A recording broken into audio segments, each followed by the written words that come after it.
A antiga fazenda da família Miller permanecia desolada nos limites de Ribeirão Fundo. O vento assobiava pelas madeiras apodrecidas do celeiro. Ervas daninhas sufocavam os campos onde o milho crescia outrora. Os únicos sons eram o vento suspirante e um mugido distante e triste. Era o tipo de lugar onde as sombras pareciam se contorcer e as histórias eram melhor não contadas.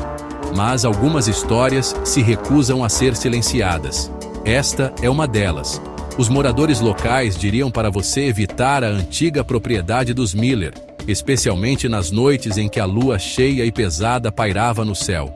Pois era nessas noites que a besta aparecia, uma criatura nascida de sussurros e medo, à espreita nas sombras da fazenda abandonada. Eles a chamavam de Vaca de Olhos Vermelhos.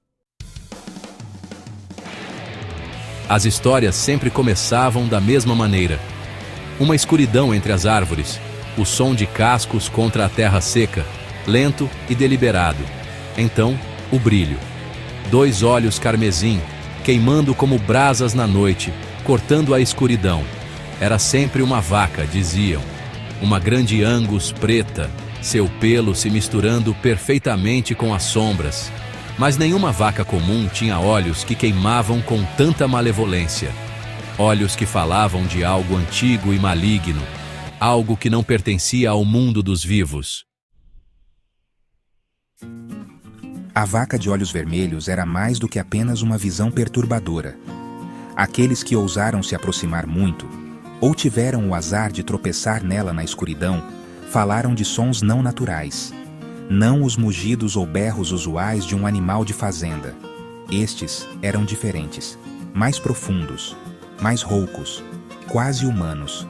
Havia sussurros de palavras carregadas pelo vento, sussurros que gelavam o sangue e causavam arrepios na espinha. Alguns diziam que era o som de almas perdidas, presas e atormentadas pela besta. Outros afirmavam que era a própria vaca, falando em uma língua não destinada aos ouvidos humanos. Qualquer que fosse a fonte, o efeito era inegável. Terror. Terror puro e primitivo que levava até os homens mais corajosos aos seus joelhos. Os avistamentos da vaca de olhos vermelhos eram esporádicos e sempre envoltos em trevas. Um fazendeiro voltando para casa tarde da noite. Um grupo de adolescentes desafiando uns aos outros para se aproximarem da fazenda abandonada. Suas histórias, embora fragmentadas e muitas vezes contraditórias, compartilhavam um fio comum de medo e descrença. Alguns alegaram ter visto a besta desaparecer no ar, deixando para trás apenas o eco de seus gritos tristes. Outros falaram de estranhos símbolos esculpidos nas árvores perto de seus avistamentos, símbolos que desafiavam explicações. Fotos, sempre borradas e inconclusivas, surgiam de tempos em tempos, apenas aumentando o mistério. Seria uma criatura real? Uma invenção de imaginações hiperativas alimentadas pela escuridão e pelo folclore local. Ou algo muito mais estranho que desafia explicações? Teorias sobre a vaca de olhos vermelhos eram abundantes. Alguns sussurravam sobre um espírito antigo preso à terra e enfurecido pelo abandono da fazenda. Outros, mais fundamentados na realidade, especulavam sobre um experimento genético que deu errado, ou uma mutação bizarra causada pela poluição da fábrica química próxima. A lenda da vaca de olhos vermelhos era comparada a outras criaturas lendárias, como o chupacabra ou o homem-mariposa.